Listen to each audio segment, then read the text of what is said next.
এই যে মুশফিকুর রহিম তিনি তার ১০০তম টেস্ট খেলতে হবে, তো বিরাট ব্যাপার। ১০০ টেস্ট খেলে কে? 20 বছর ১০০ টেস্ট কে খেলে? ১০০ টেস্ট খেলা এত সস্তা জিনিস, স্পেশালি বাংলাদেশের বাস্তবতায়। তো এইরকম একটা লেজেন্ডারি ক্রিকেটার উনি ১০০ নাম্বার টেস্ট কাজে গ্যালারি খা করতেছে কেন রে ভাই?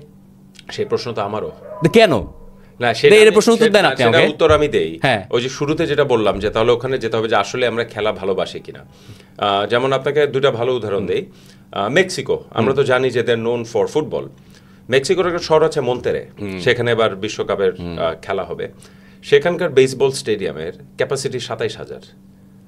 আমি যখন প্রথম জানতে পারলাম এবং স্টেডিয়ামটা দেখলাম, আমার চোখ খুলে বের হয়ে আসার দশা, কারণ ফুল হাউস থাকে মন্তেরের লোকাল টিম যখন খেলে। রিয়াল মাদ্রিদের যে বাস্কেটবল টিম, রিয়াল মাদ্রিদ বার্সাটাও খুবই নাম করা, ১৫,০০০ তাদের ক্যাপাসিটি, এবং আমরা কিন্তু ভিডিও দেখি যে তারা কিভাবে উদযাপন করে।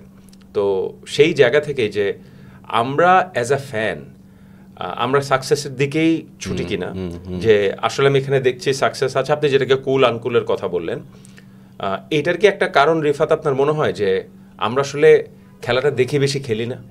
আমরা খেলাটা জিততে চাই, খালি আমাদের জিততে চাওয়ার, কারণ আমরা কোথাও জিততে পারি না। তো এই জন্য আমাদের খেলার মাঠে এসে আমাদের যত আশা আকাঙ্ক্ষা চাওয়া পাওয়া আছে, ওই মাঠে যে ১১ জন ক্রিকেটার, ফুটবলার, হকি প্লেয়ার যারা খেলেন তাদের উপরে চাপিয়ে দেওয়ার একটা চেষ্টা করি বা চাপিয়ে দেই।